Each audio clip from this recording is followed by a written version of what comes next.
Make some macaroni and cheese. No holding back on the calories on this. If you're going to make macaroni and cheese, it has to have all the good stuff in it. That means cream and butter. Anyway, you have to make a roux with butter that adds the richness to it. But you could use oil. And then we have half and half. You could use light cream, or you could use heavy cream or milk.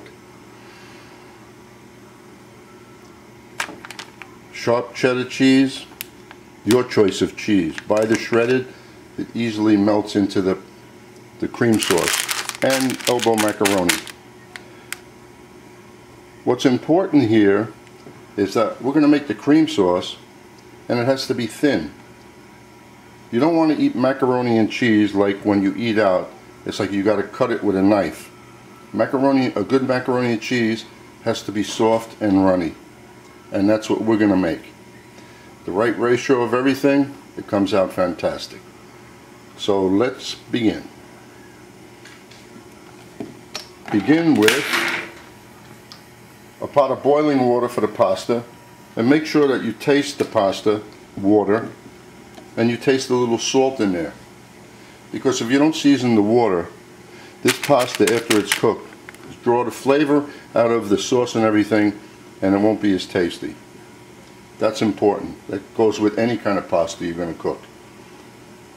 First thing to do is melt the butter and heat up the milk. Either double boil it or put it in the microwave, which I'm going to do. So while the milk is heating up, we're going to make the roux. There's the butter melting. So we add the flour to the butter, and I'm making a thin roux this time. It'll just blend in much faster and no lumps. Not saying that you shouldn't strain it, but I'm not going to strain it because this is fully acceptable to me. As you see how smooth that is. But the professional guy would strain the cream sauce after it's done.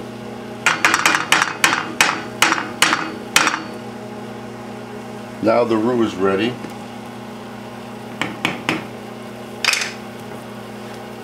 Since the sauce won't take long, might as well cook up the pasta. And after it's cooked, do not wash it off. Just leave it in the colander.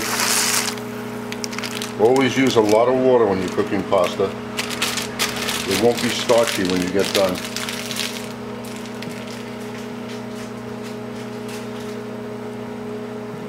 Now we're just waiting for the microwave to give me that hot cream to be added to that. And I'm going to put a little cayenne pepper later and salt, but we're not going to put the salt until the entire dish is finished, because we know that the cheddar cheese has salt in it. The cream or the milk or the heavy cream you're using is very hot, but make sure that this isn't too hot. Because what happens when you put liquid into roux and the roux is way too hot, it'll just boil over.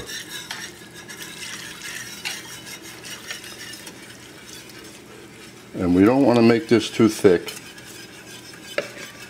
because you know that the cheese will thicken it up a little and the pasta will absorb a lot of this. So you don't want to come out with a product like when you go to an Italian deli and you order a pan of rigatoni or a pan of pasta in a sauce, and when you get it home and you heat it up, there's like no sauce left. It's hard like a rock. So we raise the flame a little now. We want to see a few bubbles here. As soon as we see a few bubbles, we'll know the consistency of this.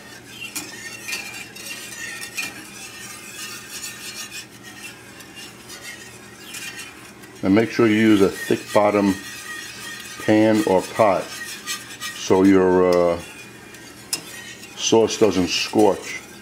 You use those thin tinny pots, you have a good chance of that happening.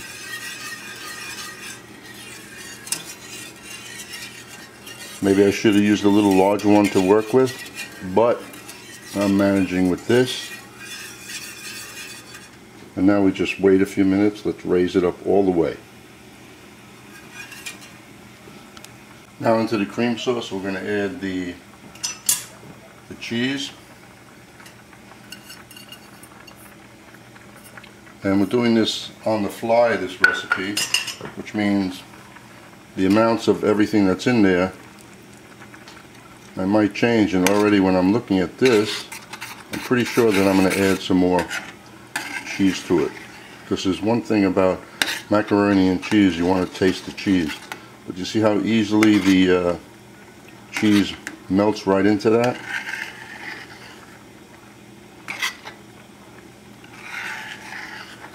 Now we'll taste it.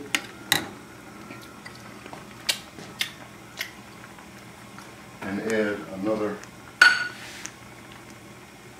cup of cheese.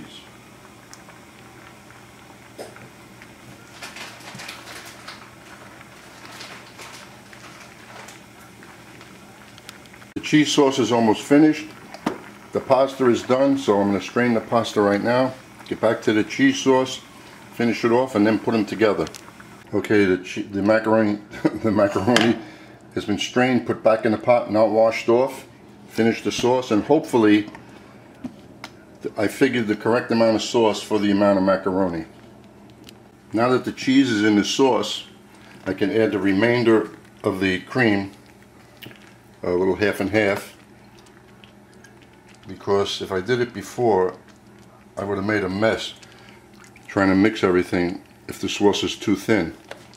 So now the consistency will be correct, and we shall mix just gently. So use a larger pot, it'd be easier for you. I don't mind taking a few minutes doing it like this.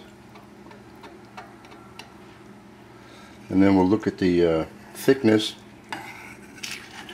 and if we have to add a drop more,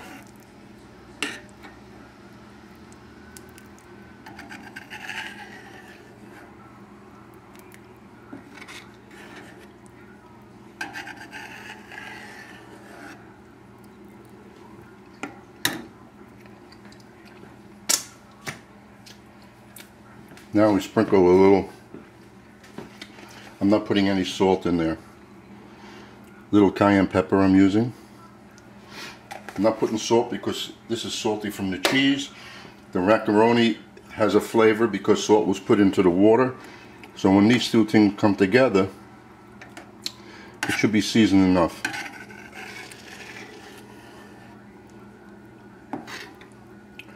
Okay, let's see what happens. We're going to pour that right into the macaroni, and I will stop if I think it's enough, or go all the way.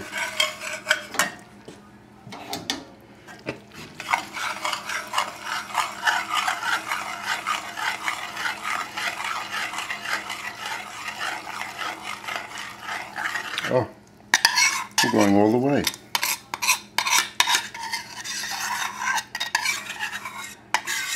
Now there's two things you could do at this point. Take it and eat it.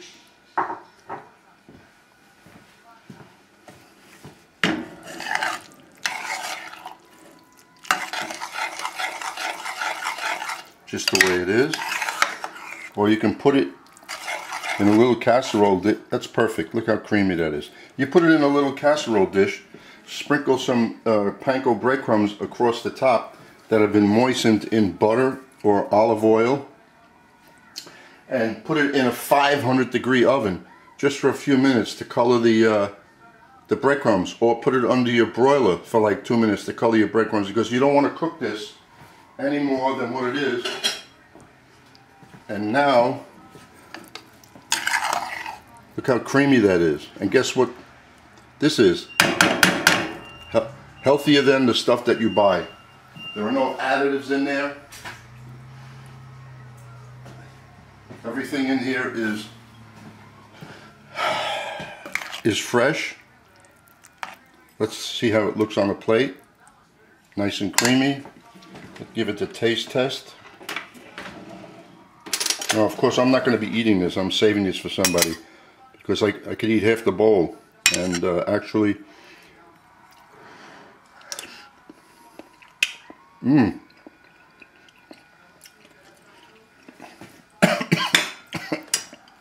for something I did on the fly, look how nice and creamy that is. That didn't take long. So you can actually make this a half hour before you're serving your main course. Or just put this in a casserole when you're having a party. Sprinkle a little parsley over the top. Fresh mac and cheese. You can use whatever cheese you like. I chose the sharp cheddar because I like that one. Hope you enjoy this.